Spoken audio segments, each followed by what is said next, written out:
आज़ादी की लड़ाई के समय हमारे स्वतंत्रता सेनानी जिस सशक्त और स्वतंत्र भारत का सपना देख रहे थे, उस सपने को सच करने का आधार भी देश की आत्मनिर्भरता से ही जुड़ा था। कोरोना काल में बनी वैश्विक परिस्थितियों ने जब हर देश की प्राथमिकता उसकी अपनी ज़रूरतें थी, हमें ये याद दिलाया है कि आत्मनिर्भर भारत का निर्माण क्यों इतना महत्वपूर्ण है।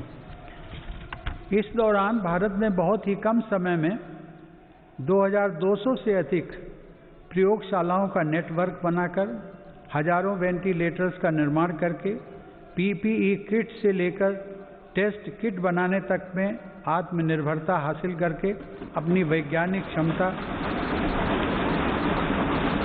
अपनी तकनीकी दक्षता और अपने मजबूत स्टार्टअप इकोसिस्टम का भी परिचय दिया है।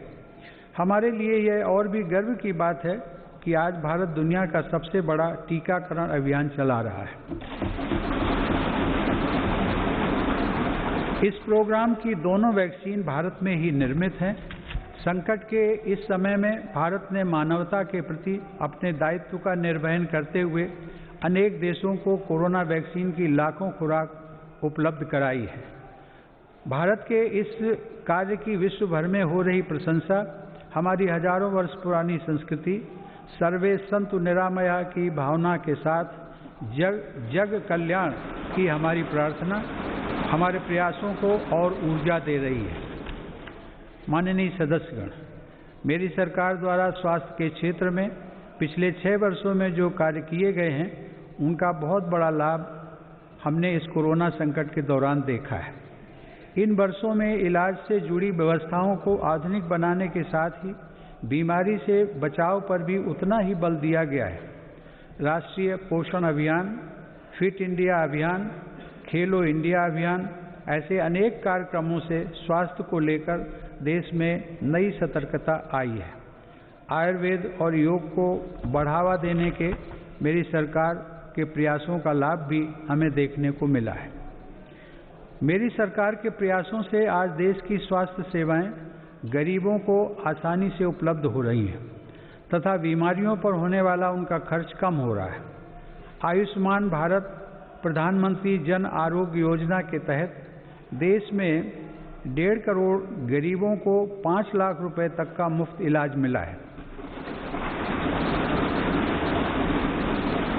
इससे इन गरीबों को 30,000 करोड़ रुपए से ज़्यादा खर्च होने से बचे हैं।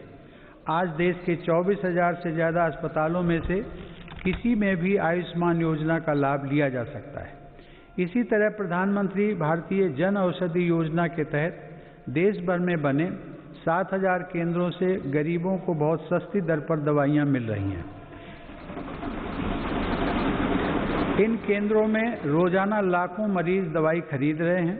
कीमत कम होने की वजह से मरीजों को सालाना लगभग 3,600 करोड़ रुपए की बचत हो रही है।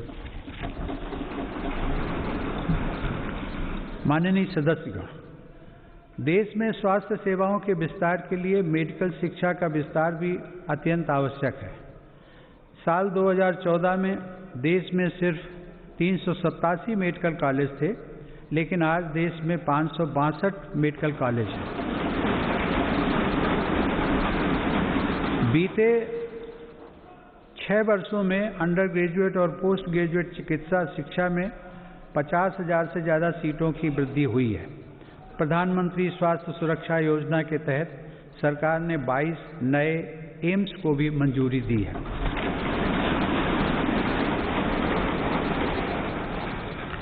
राष्ट्रीय चिकित्सा आयोग के साथ ही 4 स्वायत्त बोर्ड का गठन कर